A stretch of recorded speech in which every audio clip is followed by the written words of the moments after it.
heavy cotton t-shirt, chain with a pendant, a Swiss masterpiece. This is the tech mogul look of 2025. Yeah, this I is love the it. same Zuck stylist. Dude, he looks fucking shredded, dude. Like absolutely shredded, dude. This is why you have a woman on this podcast. He looks ridiculous. He looks fucking ridiculous. Oh, come on.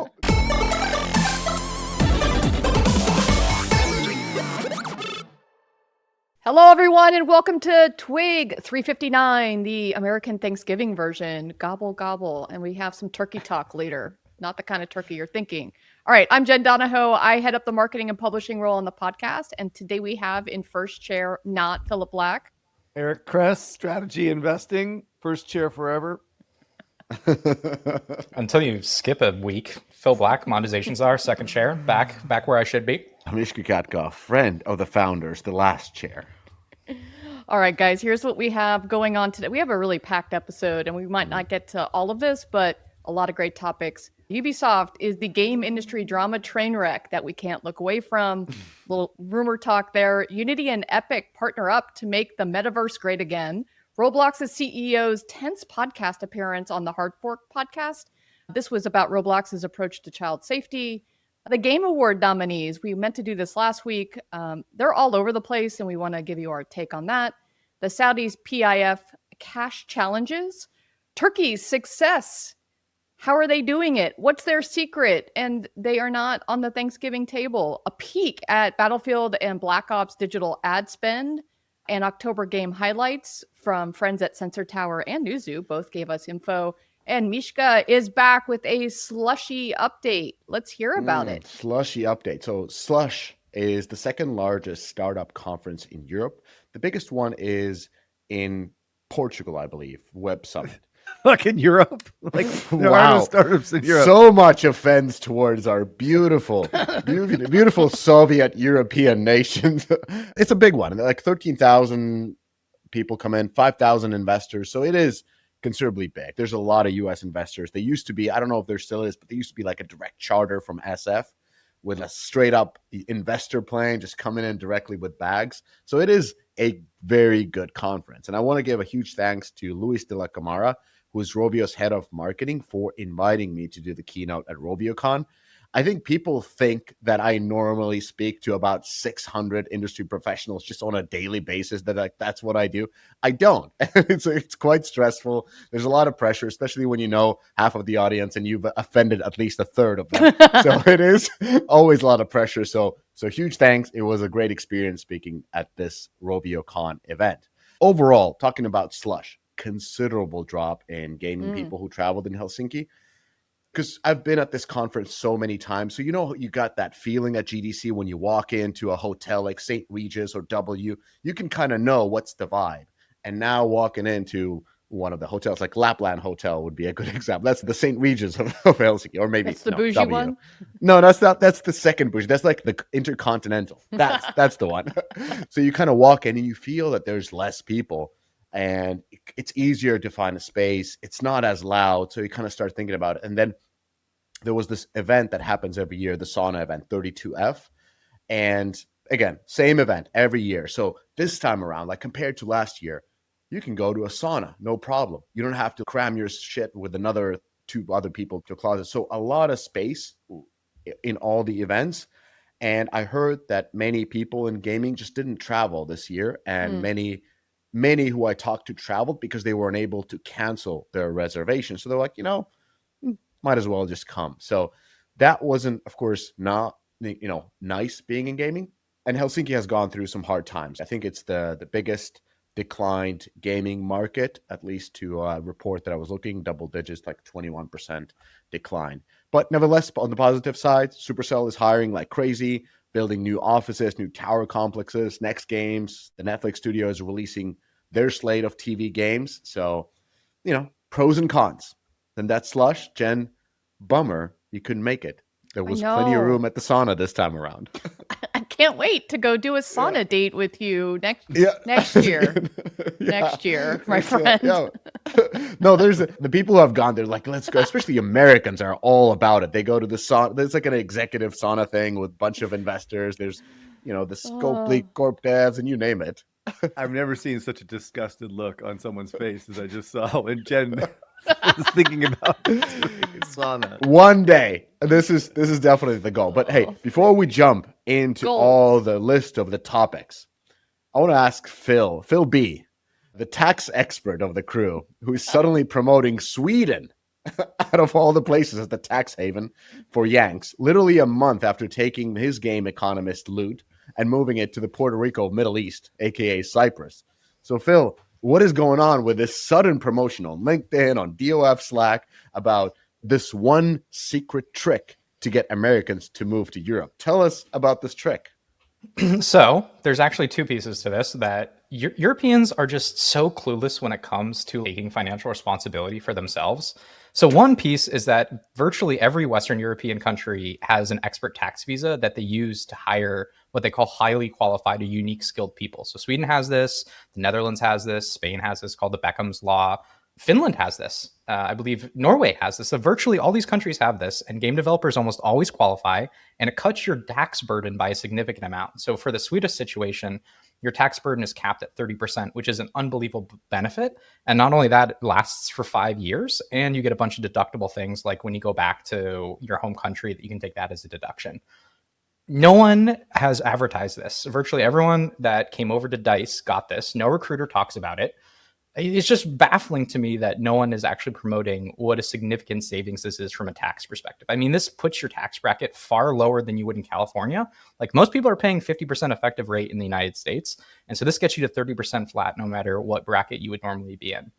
So that's one piece, is these expert tax visas. And the second is pension, which, again, no one understands how the pension system works in Sweden, which is that you get a state pension and then you get an occupational pension, which is 30% of your income. And not only that, you can invest in the S&P 500. You actually own your money in Sweden.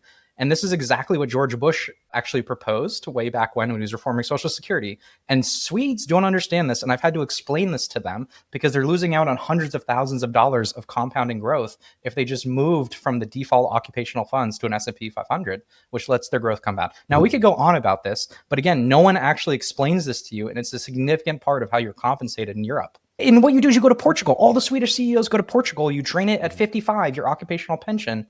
Yeah. At 5% tax rate. It's the Florida of Europe. And then you move back to Sweden. I can't believe I'm saying these words, but can we move on to shilling? It's like I need to burst this bubble that Phil is telling, because like few things. Like, first of all, the pension that you accumulate during your 5 years is going to be really small, especially since you're paying so much. No, it is not. Tax. It is substantial. Yes, substantial. It's not substantial. Right. It's not substantial. Let's cut this shit out. Come on. We're going to cut all this. Okay. I don't give a shit about tax planning in third world Europe. I just want to say to the Americans. Okay, let me just summarize in this way. If you are like early in your career and you're mid-level, chances are in EU, your quality of life is better. I agree with Phil. But if you're top talent and you want to make a lot of money, US is the place. Your quality of life is going to be worse in the EU because the salaries are a fourth or fifth or 10th compared to the US. So anyways, per Eric's request, let's move on to the shills. 2 shill pieces. So we had AppsFlyer Chief Product Officer Barak coming in on a podcast talking about the company's AI transformation. Actually, this was very interesting. They've done super interesting stuff, not in terms of tools, but how they trained their entire staff, gave them, was it 4 weeks of training on how to use different tools? So worth the listen. And the other one is Heroic Labs. Their founders came in. This is what Simon Haidt calls founder porn. So basically just a very raw episode on building companies. So that's on the podcast and on the blog. All right, for me, Puzzle Queen Laura Torrento sent me an Xbox hoodie that I'm going to proudly wear and display right now as an OG Xbox fan. Crest got one too, but I think as he wears his right now, it's going to burst into flames when he puts it on. Dude, it's in memorandum of Xbox. That's true. Yeah, no, big fan. All right, so corrections. The Ubisoft earnings delay was much to do about fucking nothing. It was an accounting error identified by his auditors last minute. Rather than anything like game delay or acquisition or anything, it's just the general incompetence of the CEO, CFO, and the auditors. The deal with Tencent has closed, so heaven help Paris. But that was about it. Nothing much else going on with that. So very disappointing. It was really fun, though, to watch all the drama porn unfold on Slack. So just When you say the Tencent deal, so is this the 1.6 billion euro Vantage Studio giving Tencent 26% stake in the subsidiary that holds the real brands on anything that matters? So Assassins, Rainbow Six, Far Cry, that's the case, right? For that? That is the case. And again, all those studios are in Canada. We're not even in. They're not even there. in Paris. And then also in franchise corner, Far Cry is getting a TV show on FX and Hulu. Phil is psyched. I saw you posting about it. Rob Mack, who changed his name from McElhenney. All the things they could possibly need right now is a fucking TV show on FX. I mean, Jesus Christ, dude. Do you remember the Uwe Boll movie? Far Cry? No. Oh, No. man, that's going... oh, boy. Oh, that was bad. Oh, no, I do remember. That was bad. Game devs. Here at Heroic Labs, we know that great gameplay is what players love, but integrating metagame features like challenges, progression, and rewards is crucial for retention and monetization. But coding them is a tedious and time-consuming process. That's why top studios have turned to Hero from Heroic Labs. Hero provides a complete suite of battle-tested metagame features that are quick to implement, letting you spend more time on the core gameplay experience. Ready to ship fully featured, engaging games? Check out Hero today at heroiclabs.com. Attention app and game developers. Are you ready to unlock the secrets behind the world's top-performing apps and games? With Sensor Tower, you get the ultimate competitive edge, whether it's breaking into new markets, fine-tuning your UA strategies, or boosting monetization. Dive into data like never before. Track global trends across app stores. Analyze market-leading in-app purchase and in-app ad strategies, and benchmark your performance with real-time insight. The best part, Sensor Tower doesn't just deliver data, it helps you turn it into action. With intuitive tools and expert analysis, it's everything you need to make smarter, faster decisions. Thousands of app and game studios, from indie creators to global giants, trust Sensor Tower to help them win. So why not you? Start your free trial today at sensortower.com. That is sensortower.com. All right, so let's get into it. The first topic is going to be Epic Games and Unity have announced a major partnership that shocked many people. So first it was Google and Tim Sweeney from Epic showing up to court as BFFs, which shocked everyone, including the judge.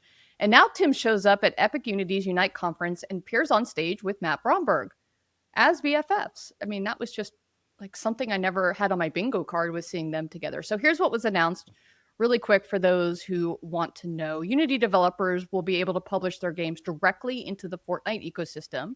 Games built with Unity will appear in the Fortnite discovery system and the Fortnite creator economy, so you get a chance to make money with your Unity games. Unity will bring its cross-platform commerce platform, including its in-app purchase SDK, to the Unreal Engine in early 2026. This was just announced a few months ago that Unity is partnering with Stripe on payments. Both CEOs emphasize their shared view of building fair and open digital platforms, similar to the early days of the web. So for my take, here's what I was just fascinated with the Tim bromance tour that he's been on for platforms, for engines, for payments. Hell, he even let IAP into the Fortnite platform. Phil, I know you're working on that. I'll get your take on that in a second. 2025 is the year that Tim decided to really do things differently and push his metaverse vision. While everyone else has dropped it, Tim is still a believer, and he's not afraid to use the M word. He said it on stage at this event. So this is a move towards the open and interoperable gaming ecosystem ahead of what is going to be Unreal Engine 6, which brings UEFN and Unreal Engine together, likely. He's been talking about that. So in a complete aside, because you are so fashionable, Mishka and Kress, I think I might recommend a fashion consultant for Mr. Bromberg. I'm not saying he needs a suit, but I'm not sure about the choice of accessories with the black t-shirt. I love it. I love Dude, it. what are you talking about? Heavy cotton t-shirt, chain with a pendant, a Swiss masterpiece. This is the tech mogul look of 2025. Yeah, this I is love the it. same Zuck stylist. Dude, he looks fucking shredded, dude. Like, absolutely shredded, dude. BMI. I mean, look at him. BMI He's is got up the there. circular French glasses. This is why you have a woman on this podcast. He looks ridiculous. He looks fucking ridiculous. Oh, come on. No, I love it. Well, let's get the Tim Sweeney fashion. Yeah, the Tim lowdown, Sweeney Jen. look. That looks terrible. He looks That like he is just woke up. expected. That is expected from Tim Sweeney. He rocks that same shitty outfit everywhere he goes because he's a game dev. He's an His engineer. pants are like, totally like baggy and completely. That's a billionaire disheveled. look. That's why we love him. He embraces me it. buying a Clippers look. That's what it is. Look, all I'm saying is the EA BMI factory is churning out successful CEOs and executives constantly, dude. It's unbelievable. Anyway. It's the gym. I used to go to that gym at EA at Ears. All right, Phil, what's your take on this? Well, first thing, just as an update, is if you remember, UEFN was going to allow V-Bucks to be spent inside of Island. So essentially, they were allowing MTX inside of the UGC platform. That was in December, and they had not announced a firm date for that. That has now been moved to January. And what I will give Epic credit for is they've been very communicative about when these things happen. They've been doing Q&As with developers. I personally have been consulting with a couple different devs who are implementing this. And let me just tell you, loot boxes are on the menu, boys. That is what has been communicated to us, and that is something that I am certainly marching towards. But the other thing that you see when you, for instance, look at their public Trello board, because remember they have a public Trello board where they have the features, things start to slip, dates start to slip. Same thing with MTX. They are building this thing in flight. Remember, it took Roblox 10 years. But when I look at this Unity news, I have no idea how this actually works. Like, what happens when I go into UEFN and I click a tile? Does it load Unity? Are you going to move an entire Unity game in there? I mean, there are just so many questions. Yeah. It just feels like they're throwing the kitchen sink at things. I just can't even, my head is exploding trying to conceptualize this.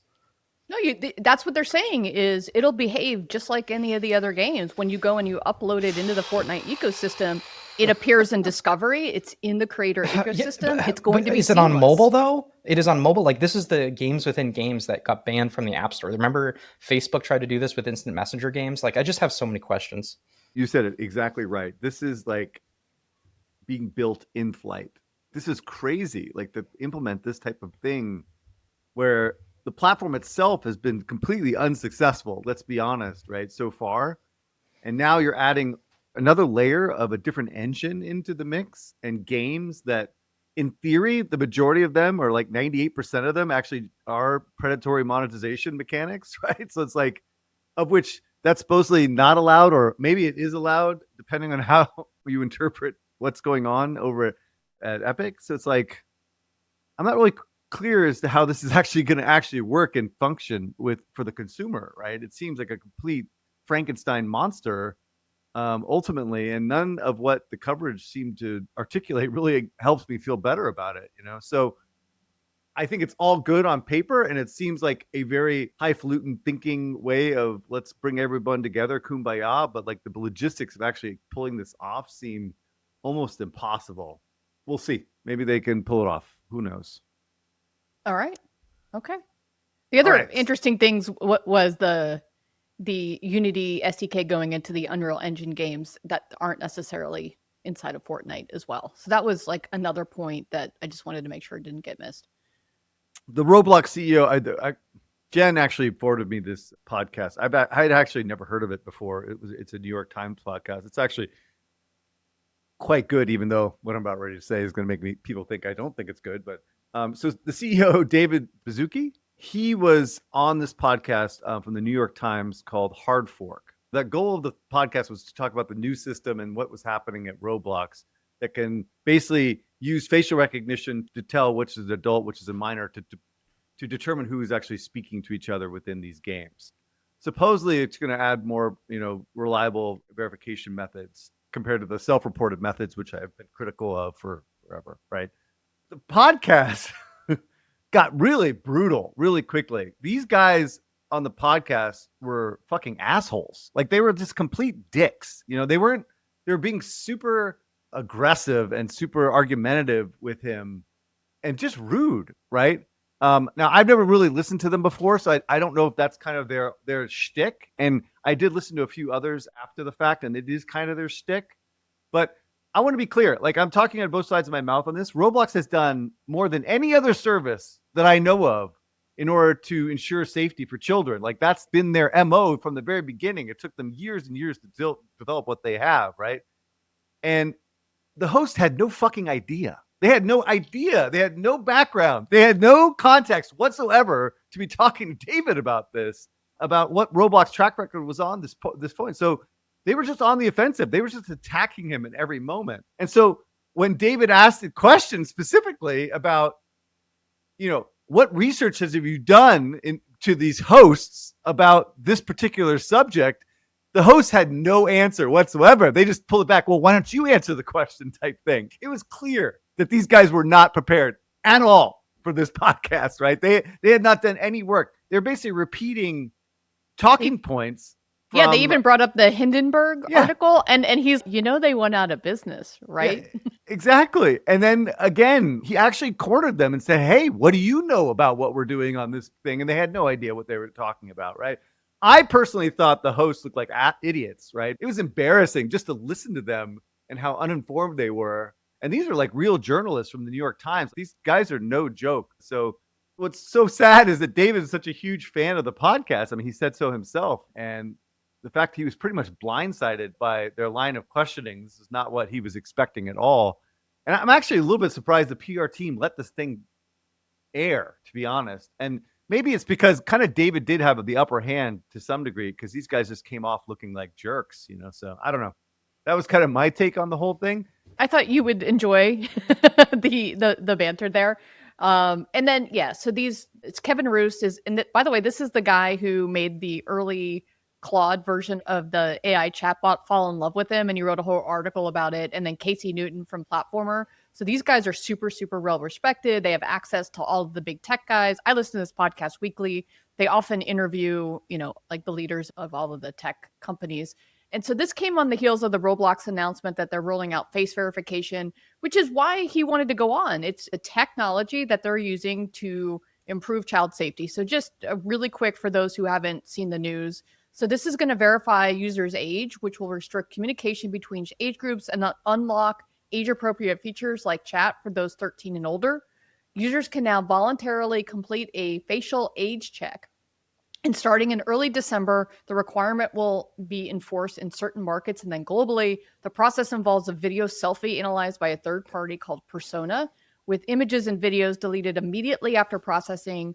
If the face scan incorrectly estimates your age, you can verify your birthday with government-issued ID. And so I think he was trying to say, look at what we're doing. A lot of people are covering us negatively. How about we talk about what we're actually doing? And so the guys brought up, well, aren't kids showing pictures of video game characters to get around this? I mean, we've talked about this before. I mean, I have now a 19-year-old and a 16-year-old, and they were hacking all of these things at 8 and, 6 and 5. So kids are going to find ways around things, but Roblox should be applauded for the work that they've already done. When you have 150 million DAU, and Chris, you've talked about this before, like, how about we talk about the good things that they're doing? Yes, there's always going to be problems and bad actors, but let's talk about how they are pushing tech beyond what is currently out there. So it was super cringy, and I was disappointed because I like the podcast that the host didn't do more homework and they used outdated references on, trying to be fair and balanced. So I thought that was not the best moment for them. I'm surprised at these takes. To me, I listen to that podcast and I expect nothing more from journalists. It's always going to be man bites dog stories. That's always going to be the case. There's no sense of proportionality at all. And of course, like, the safety issue on Roblox has been growing. If you remember, they banned a vigilante who was trying to catch groomers on the platform, which then triggered a Twitter shitstorm. So there's been incidents leading up to this, but I don't expect anything more from journalists. What I expected from Roblox was for David to be more prepped going into this interview, because of course he's going to get toasted by these guys. And I'm surprised that team didn't do better prepping him. And I would say he did not handle those questions well, and he did not handle the questions afterwards well. And it just reiterated to me that Roblox is not one of us. They are not a game developer. David does not care about games. He's not identified with games. I mean, he's posting tweets afterwards saying, "Hey, Kevin, thanks for having me on. Always happy to talk about our commitment and safety to other fun and industry-leading stuff that Roblox is working on. Looking forward to next time. High five." I mean, come on, David. Just try to be a little bit more authentic and realistic. Come on, with PR. these issues. That is not not a good look by him. And he says high five all the time. I mean, give me a fucking break, dude. If Roblox fucks this up for all of us, we're going to be in a much worse position than we have been in the last decade because the salience of this issue is increasing, and we need to turn down the temperature on this because the regulators are going to get involved. If you saw Australia, they recently passed a law banning social media for minors, and Roblox is not a part of that, nor are games. And if we start to get back on the menu for regulators, we're going to be in the crosshairs for a lot of these new regulations coming out, and we'll be a part of them. So Roblox needs to play their cards carefully because in politics, perception is reality. It doesn't mean what their commitment to safety is. It matters how they market it and advertise it and deal with situations like this. That's a really, really good point. First of all, David probably should not be on this podcast, is what you're suggesting, Philip, right? They should have sent the VP of Economy guy or their health and safety. Guy. They need a PR trained person that's ready for anything, ready for blood, because these bottom feeder like New York Times guys are just out there trying to get headlines, and they were successful, right? You know, David is not the right guy for this at all. And I met with some of these PR guys, but I think the PR people I met at Roblox are gone now, but like they fucked up. I think it's like actually all on them that they made this happened, right? And then the fact that he's writing this kind of response, like he should have been. Yeah. I mean, dude, he got fucking crucified out there, and they're sending out a high five, dude. Fuck them, dude. He had the upper hand on a couple of the pieces that made them sound bad when they weren't. But to Philip's point, I hadn't thought about it from that perspective. Like he should have been prepped for this, right? He should have known what they were going to ask and not got blindsided by this bullshit that they brought up, you know, with the fucking Hindenburg report, which is completely outdated and completely the guys went out of business, you know. CEOs are usually really, really well prepped. Like I have hard time imagining that he wasn't prepped. And then again, like when you watch it, you can walk away from that seeing that, hey, he had an upper hand. He had good points. Nevertheless, the sort of a thing that we get out of it is him saying that the pedophilia on the platform is actually an opportunity, which was quite the quote. They really rode with this. But I think they were rude and they were attacking him in that really small recording room, which is kind of like interesting setup. And when it comes to the confidence of your attacks, I watch a little bit different type of podcasts, mainly with African-American hosts, and the attacks are really good, but they will watch you in the eyes when they insult you. And this type of a setup, they were kind of like watching to a different direction when attacking the person, which is not nice. Like when you talk a shit about a guy, watch him in the eye when you say it, since he's sitting in front of you. Anyways, I think the good part about this type of a thing is that they challenge these CEOs. It's like most podcasts are softballs, pre-written interviews, and they kind of go in and do their, you know, talking points and get out, and nobody gets anything interesting out of it. But the bad thing is that they take these sound bites out of context, and then these quotes go everywhere, and people are re-quoting without watching the podcast, without getting the context, without understanding the conversation.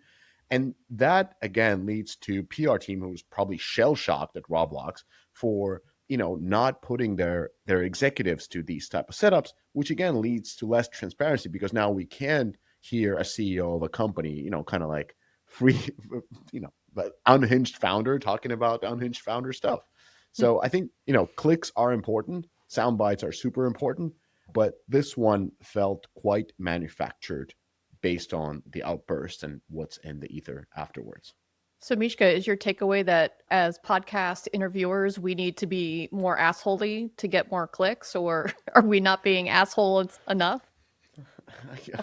I don't know. Like maybe you have to be New York Times to bring it in. But I wish that if you are an asshole and you're in the same room with the person you're insulting, watch him in the eyes when you fucking. Oh, that's interesting. I actually listened to podcasts. I didn't watch it on YouTube, so I didn't get the same. It's a tiny room. Take. It's such a small room. Yeah, they have like when they film you, they film Yeah. like there's a back of the head of David, and the guys are there, and then they switch to the other camera, which is in front of them. So they're really close, and you can see the journalist. I forgot his name. God bless him.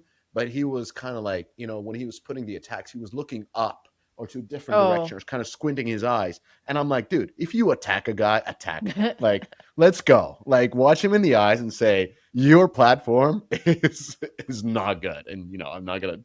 The New York Times should be held to a different standard. And the fact that they were being such dickheads about how they were pursuing this, and again, quoting things that were completely, you know, discredited like months ago, years ago now, right? I mean, when pressed, they couldn't even respond. They had no response to actually what they do for privacy, what they do for protecting kids and whatever. Like they had no idea what they were talking about, right? This is the New York Times, dude. we can't compare it to people like us that are just out there like talking shit on a podcast. These guys are real like journalists. What? I mean, our journalistic integrity is, well, it's absolutely zero. I think they were just basically trying to stump the chump, and that's just not the way real journalists should be. They should be tough, and ask tough questions, but know what the fuck they're talking about. All right, let's move on. Yeah. All right, here we go. It is Game Awards season. So let's talk about the Game Awards. It's happening in LA on December 11th. So I wanted to just check in on the game of the year and then the mobile game of the year and get everyone's take. So here are the nominations: Claire Obscure, Expedition 33, Death Stranding 2, Cress's favorite, Donkey Kong Bonanza, or maybe this is Laura's favorite. That's from the Switch, Hades 2, Hollow Knight, Silksong, and Kingdom Come Deliverance 2. We were going to do this last week when Adam was on, so I pulled up this slide, which is copies sold on Steam and console from Alinea, just showing that, these are not like World on Fire copies sold, except for Silksong. I think Hollow Knight does, really, really well when that thing came out. I remember it was huge. And just the other thing to note is that the cutoff is, I think, November 21st. For the eligibility inclusion. So you're not going to get a lot of the shooter madness that happens after that. Although technically Call of Duty Black Ops 7, would have been, because I think it launched on November 17th or something like that. So Mishka, it looks like they're missing a lot of the big names. What did you see when you looked at the list? Battlefield 6, Arc Raiders, Escape from Duckov. My favorite from Ubisoft, Anno Rome, just came out. That was fucking amazing. Get the fuck out of here with this Anno bullshit, dude. No. We're not shut-ins in Germany, dude. No one gives a shit about Ubisoft game, deserves all the credits for this amazing simulator, this Sim City with Rome. Why do you keep bringing up Anno, dude? Anno, it's like the dirtiest because game. I love all strategy games. And also Ubisoft have no friends and no life. Ubisoft deserves W's. Anno is one. Anyways, Ghost of Kote, Split Fiction, Dispatch. There's a lot of games that weren't here, especially Battlefield 6 and Arc Raiders. Like, those should be here, right? Yeah. I think they just came so late in the voting system, and that what was, it gets worse. So, well, I guess most anticipating game is not worse. So let's take a look at these really quick. 007 First Light, the James Bond game, Grand Theft Auto. Come on, no shit. That's stupid. Marvel's Wolverine, Resident Evil, Requiem, and the next Witcher 4. The Wolverine game is really exciting. I can't wait to see what that is. But obviously, Grand Theft Auto is the one that everyone cares about. The Wolverine game did look good. Like, I think I've seen some takes of him fighting, and it's like kind of old school. It reminds me of old school brawlers. It looks really cool. Fuck that. Rest in peace, my sweet child. All right, most nominated, Death Stranding 2 and Claire Obscure. That one, Expedition 33, is all over the place. And then in the indie dominance throughout all of the categories, Hollow Knight, Hades 2, is just really everywhere. I have no issues with the indies this year. I think the indies really did take the world by storm, and they deserve all the credit they get.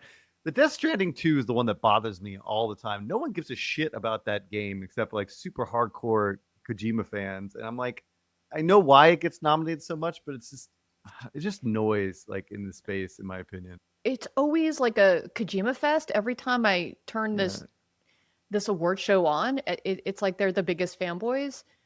So actually I wanted to talk about who actually nominates these things. The Game Awards are chosen by an international jury of over 100 global media and influencer outlets selected for their history of critical video game evaluation. I would like to interview these 100 people and ask them, are they actually talking about what's going on in the real world? I think the only thing that was missing should have been Battlefield 6 and Arc Raiders in particular, right? Should have been put on. They should have definitely been on this list versus Donkey Kong and Death Stranding, I think, were the ones I would take off, but the rest made sense. But given the success of both games, it seems like these are the ones that are really going to have actually meaningful impact on the game space. That makes sense. And so, best mobile game. Oh my God, this is just awful. Jesus Destiny Christ. Rising, Sonic Rumble, Persona 5, the Usamame Pretty Derby, the horse girl one, and Wuthering Waves.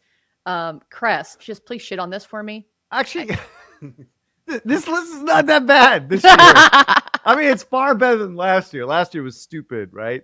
I think Destiny Rising has no business being on this list. I mean, unless it's a list of the most failed games of the year, it should not be on this list at all. I mean, it's a beautiful game. It's really well done, but it was such a big failure financially that it's just an unmitigated disaster. They should have Kingshot on this list. I mean, Kingshot's been like absolute monster, right? Sonic Rumble, I can have some, but Persona 5, Umanatse, whatever the fuck that game is, Wuthering Waves, all of them were relatively successful games, and they were, beautiful. So I'm not hating it. I'm not hating it at all. All right. How about you hate it, Mishka? Oof. Yeah. To me, this makes very little sense. It feels like the nominees for the mobile game of the year awards went to some pub in a pub, I don't know, in a bar in Tokyo or Beijing and just threw darts. Because here's the thing, there's only 5 games. Well, like they couldn't come for the 6th. Anyways, one game has failed badly, and that's Destiny. One game is still in test marketing, which is actually Sonic Rumble. There's 3 titles that almost entirely monetized from East Asia, and all 5 games have been made either in China or Japan, non-meaningfully represent Western mobile gaming markets or has any success in the Western mobile markets. So just like breaking it down, like Destiny Rising, I mean, yes, Crest said it all. Its downloads didn't materialize, revenue collapsed immediately, live ops evaporated, and I don't know, the criteria could be like the most expensive, most cinematic, because definitely it's not best performing. Then you got Sonic Rumble, which is still in soft launch. So we're now like nominating test marketing builds. Like what's next? Like the pre-production art Bible gets nominated. Dude, you're funny today. I love it. Actually, I got corrected on the Sonic Rumble thing because I posted this on LinkedIn today. And turns out that game has been launched globally. It's made $300,000 with 3.3 million downloads. So it's not in soft launch. It looked, based on KPIs, it's actually just dead on arrival. So that's better. We got Uma Musumuma, like whatever. It launched in 2021. It peaked in Japan. 90% of the revenues lifetime come from Japan. And it has been actually declining for years. It is an amazing game. Huge cultural moment in 2021.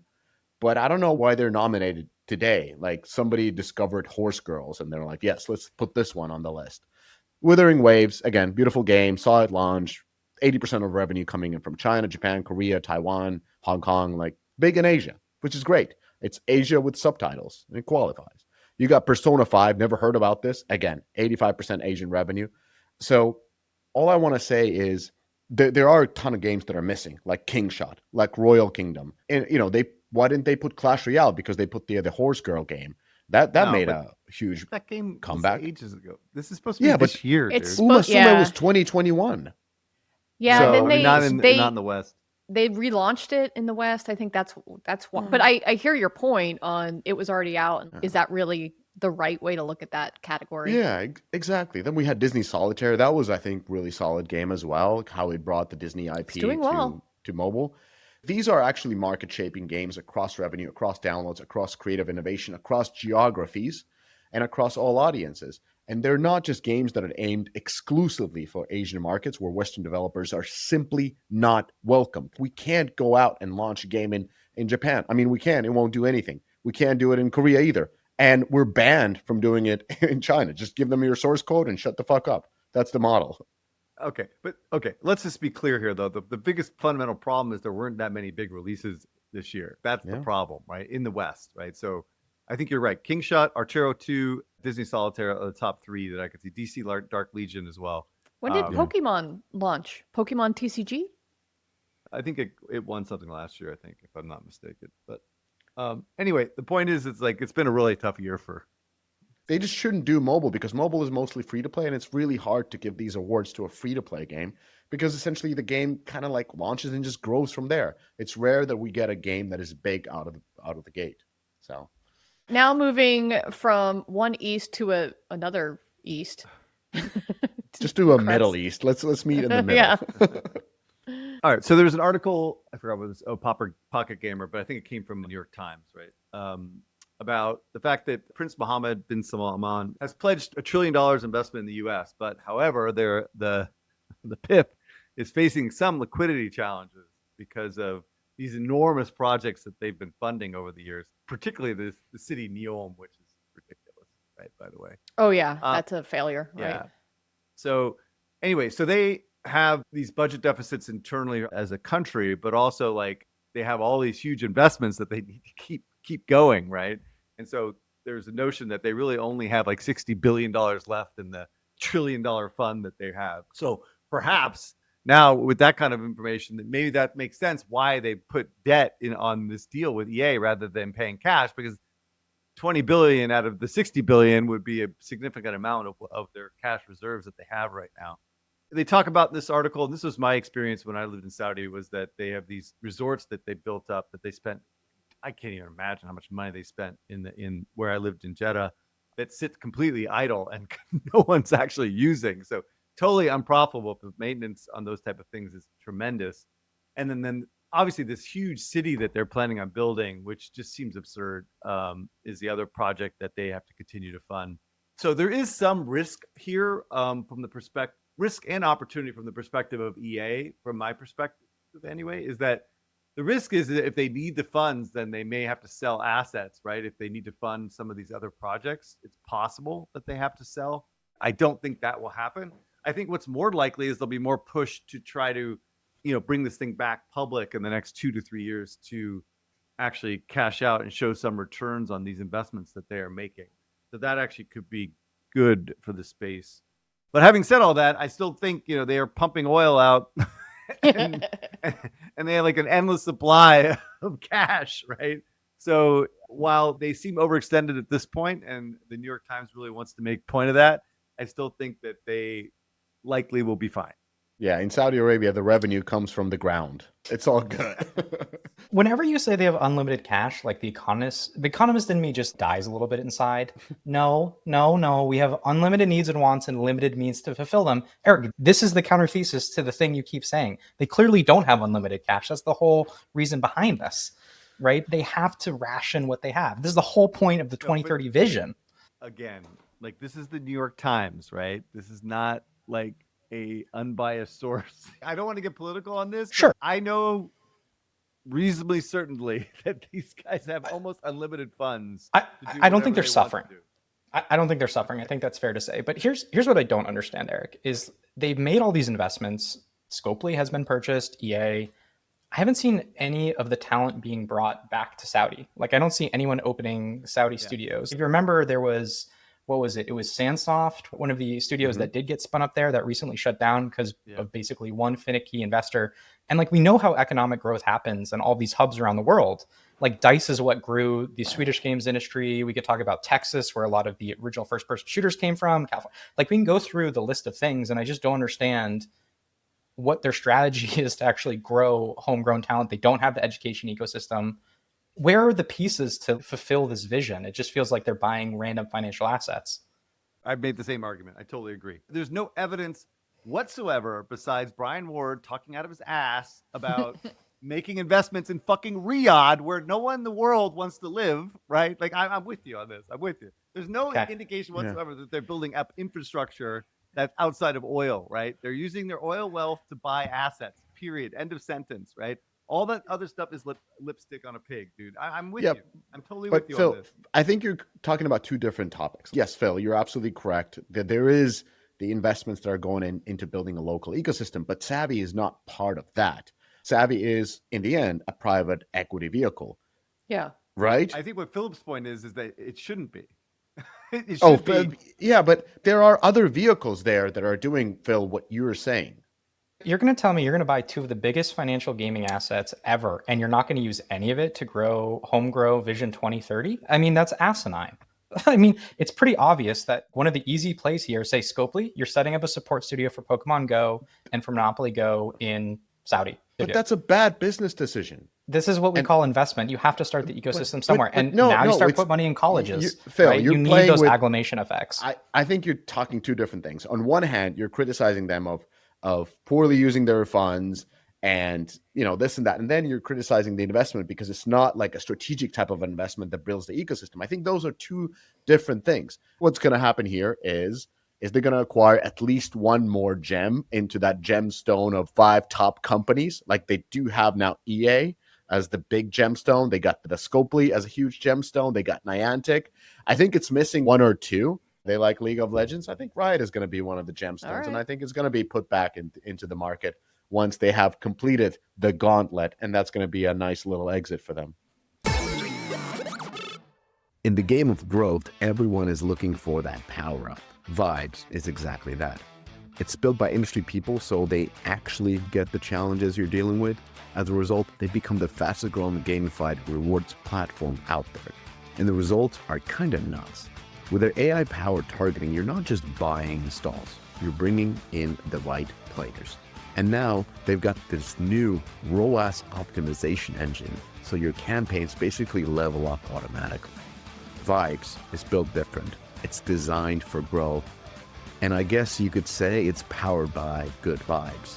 Check out their DOF exclusive case studies by following the link in the description. And go to vybs.co. That's vybs.co. Share your email and join the waitlist list. Using clunky payment systems in your game? That's like fighting a boss with a wooden sword. AppCharge gives you the power-up you need. Seamless in-app purchases, global payments, and analytics that don't require a PhD. Monetize smarter, not harder. AppCharge, because your game deserves better loot. In today's hyper-competitive digital landscape, understanding your app's journey from discovery to download isn't just insightful, it's the difference between scaling and stagnating. Enter AppsFlyer, the undisputed leader in mobile attribution and marketing analytics. They've mastered the science of making every ad dollar work harder by revealing exactly where your players come from and how they interact with your app. Their platform transforms mountains of complex data into clear, actionable intelligence that separates winning campaigns from budget-draining experiments. And I know that many of the top game companies leverage AppsFlyer and are a key partner in their success. AppsFlyer, where your app's potential meets performance. Let's keep going, and in celebration of American Thanksgiving, we're going to give you the secrets of turkey. It's just not the turkey you're thinking of. So this is a piece on Mobile Gamer Biz, so shout out to Neil. He ran the turkey piece, Turkey, a piece about the ecosystem. So this is not the typical of why Turks are so great type of a piece, which we have read plenty. You know, they do talk about that Istanbul is the capital of mobile gaming, but they interview actually Akin Babaigit, who is the founder of Triple Dot and now a founder of Arcadia VC. And he offers a note of caution in the article suggesting that Turkish ecosystem could overheat if too many investors put their money into the same sorts of match 3 and hybrid casual studios.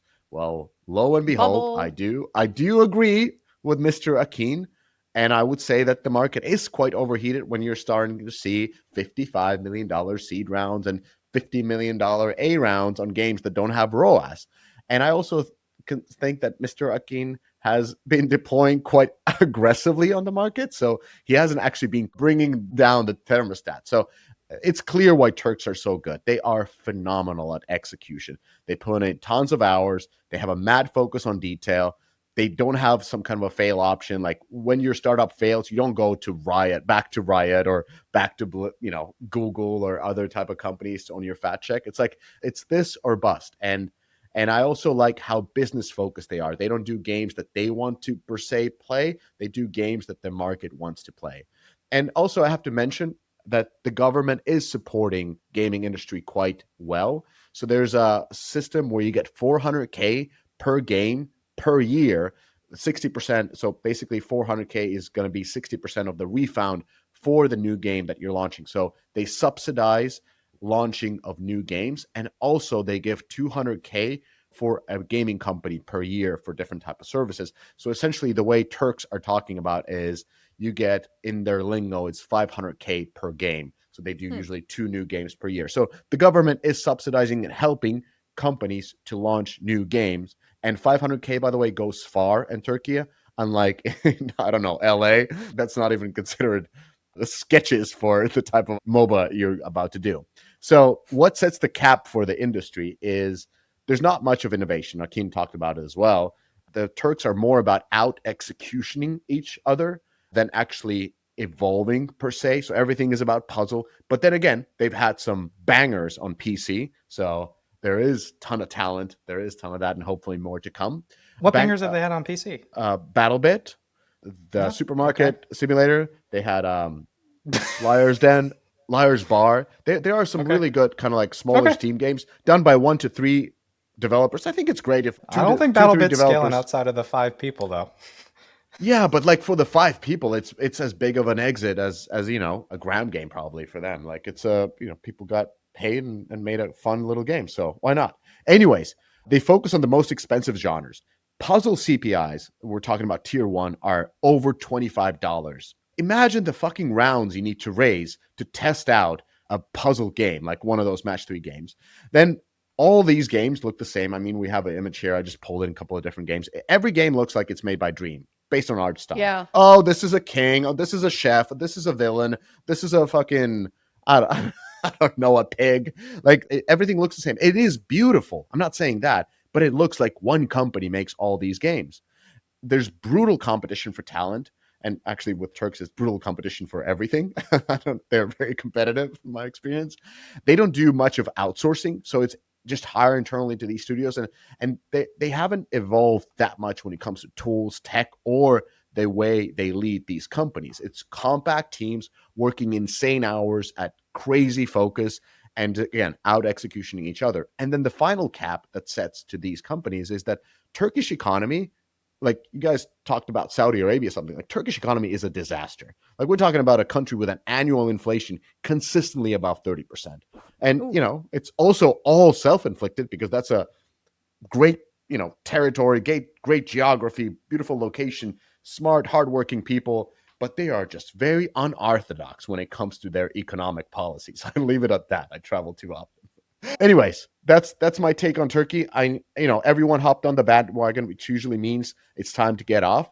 And I've talked to some of the smart funds, actually even on Slush, who have been exiting the market because they see it already as overheated. So we were visiting Istanbul last time, like a couple of months ago. Many Turkish developers said that they are really counting the days before Chinese come and out execute them and take over puzzle. So that's my little bit of a bleak take. But I think future is PC and hopefully more evolved genres. That feels like the secret that none of us talk about, that the war's already been won by China in mobile gaming. We just haven't really admitted it yet. I mean, if you start to look at the top 10 games, top revenue games, every month there's another game made by China in that. So I don't know. Sorry, Phil, do you have some data? Some charts? Hold on here. So Match Villains, first of all, bombing. It's not going well. Not good. And I think this goes back to what we were talking about. Match 3 has reached equilibrium. You look at where the downloads are for Match Villains. It's been India and Brazil. It's not tier 1 quality countries. And Eric Kress is right about this. All that matters here is the United States, and they're not doing well in that segment. Spike Games, don't know where you are. Would love to see you guys again.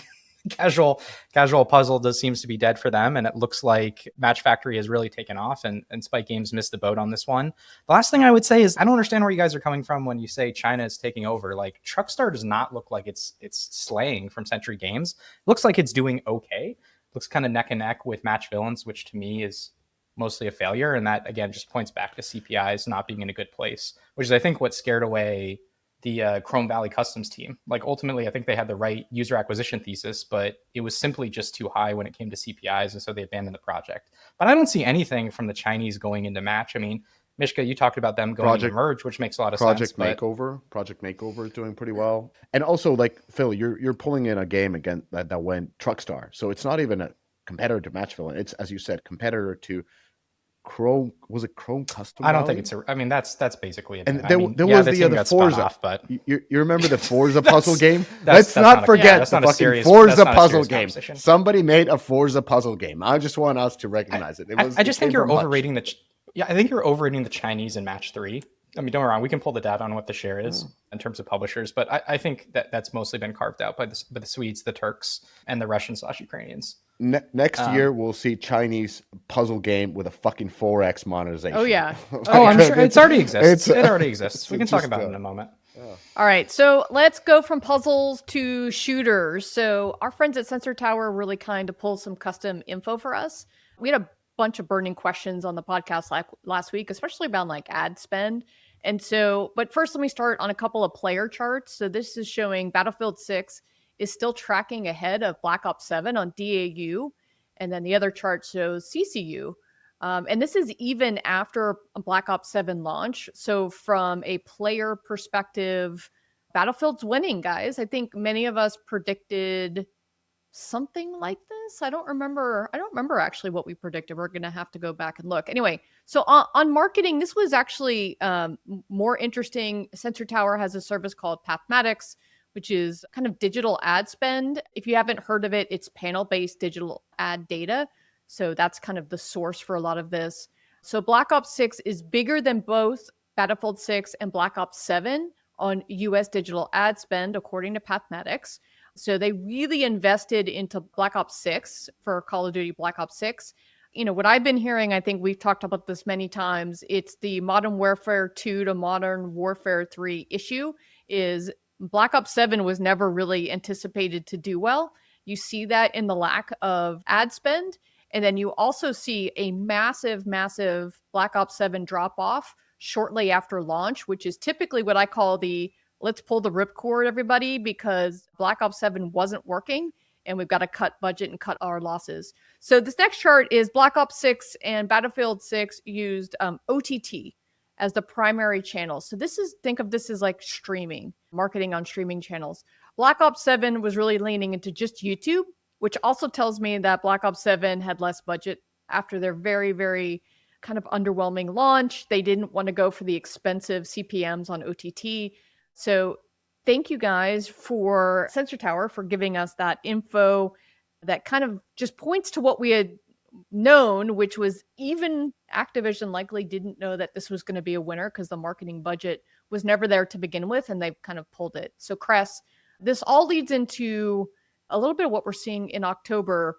What are you seeing there? So Newzoo put out a list of top 20 games, both from a revenue perspective and MAU, illustrating what I was trying to talk about with the Steam machines last week, is that 15 of the top 20 games are not compatible with SteamOS. Like 15 of the top 20 revenue. And the MAU is very similar in that way. Fortnite, Call of Duty, Battlefield, Roblox. Only 2 games in the top 10, which are Counter-Strike and Arc Raiders, are compatible with SteamOS. And primarily it's related to the anti-cheat stuff, but there's also technical limitations as well. And there's like workarounds for some of these games, but they're just kind of a pain in the ass, right? This is what makes me a little bit worried about these type of Steam machines. Even though I am supportive of them doing this, if these things are priced more like a PC, which what came out in the press since last week, and they're not subsidizing it, we could be like a $700 or $800 device. So this is a very niche device that's incapable of running the most popular games out there. So it's not a mass market device. It's a device made for the super hardcore Valve fans. And those type of fans are going to want a high-end rig with like a dedicated GPU. So none of this really makes sense to me, right? This seems like a complete, actually, this is not even innovative anymore. It's almost absurd, like releasing something like this. What should have happened, right, is that he should have made the effort and worked on making these all compatible with all the best games. These issues should have been resolved before launch, not now, right? They should have lined up all these third parties to make sure that it was compatible. The more I think about it, the more I don't think this was really well thought out at all. And, you know, all the analysts lauding this as some kind of innovative move by Valve, it's just not. It's actually 3 steps back, right? If I were any type of like discerning consumer, you buy a PlayStation because they're compatible with all of this, right? More or less, right? So except for obviously Counter-Strike. I just want to be clear, like this is just not a mass market device, and it's not going to be priced at a mass market price. And so this is again just a niche product for super hardcore Valve fans. Just talk about what we mentioned last episode. Steam Deck is doing $2 million this year. Xbox did $5 million. Those numbers were shocking for me. right? Yes. That's pretty shocking about how well the Steam Deck has already done. I agree, it's a hobbyist device. It's not a mainstream device. I would say the same thing for the Steam Cube, which, by the way, all indications point to a $700 to $800 price range for the Steam Cube. That is a big problem and shuts out the mainstream. I completely agree with that. I think the thing that we're starting to see, especially when we start to consider the Steam VR headset, is where they're going with the ARM chipset. And if you remember, if they start to invest more in this ARM chipset and it really starts to become the centerfold for the Steam Cube, which it isn't right now, that means you're going to get Android games on the Steam Cube. And I think that's where they're going to go. I think they're going to do Android Steam distribution on Steam as well. I think they're going to appeal to the Chinese audience. I think that's going to be really important. Do I think that's a Hail Mary that solves any of the problems that you pointed out, Eric? No, I don't. But I do think that's an interesting aspect that deserves mention. And I do think with a Steam Cube, they can get to $5 million a year with the Steam Deck plus Steam Cube, and that puts them above Xbox. And I think that's a pretty big shift in the market. Again, it says more about Xbox than it does Valve. I just need to see the consumer insights on this thing, because this feels like a tweener. It feels like kids have a Google Chromebook or a low-end PC to do their homework, and they're going to play the $5 and $10 Friday night, repo versions of the game. If you are a Valve fan, you've got your $3,000 rig and you're going to play your Counter-Strike and do that. Who is this for? And typically when you do this, you do some really, really in-depth consumer insights. It's like, figure out what's the market fit for what audience. And I don't know if they've done it here, especially because Valve? They haven't. Fuck no. Yes. Gabe's on his yacht. Exactly. He's in New Zealand. He's on his yacht. They don't give a shit. They just shoot somebody from the hip. should. Well, okay. The right way to do it is just this, okay. yes. Just to benchmark this quickly, though, like 20 million units of Switch 2 will be sold in the first 12 months, easy, right? Xbox Connect sold 10 million in 60 days, and that platform failed, mind you, right? Completely failed, ultimately, right? So Steam Machine may sell like 6 million units in 3 years. Dude, that is nothing. And none of those games are actually being used. I mean, none of those devices are likely being used, right? Unless they're playing like Silksong or like small indie games. Oh, Jesus Christ. What makes the consoles great is that they're an ecosystem, right? They're an ecosystem that works as compatible with content and games, right? That is not this, right? So anyway, all right. All right, everyone. That is it. Sorry, Phil, we didn't get to what you had. We'll get it next week. Happy Thanksgiving, everyone, and see you next week. Fuck the Cowboys. Fuck you! Fuck you! Drop that in at the end, asshole. You did it. You made it to the end of the episode. As a fan of the show, it would help us out if you'd subscribe and leave us a review on the podcast service of your choice. Those stars and likes, while a small action on your part, mean a lot to us and help to grow the show. More importantly, are you a member of the Deconstructor of Fun Slack group? If you have 5 years or more of games industry experience, go to deconstructoroffun.com/Slack and apply to join. Join the games industry best professional community filled with peers always willing to lend a hand, or subscribe to our newsletter to get all the latest insights from the Deconstructor of Fun content creators. Thanks for listening.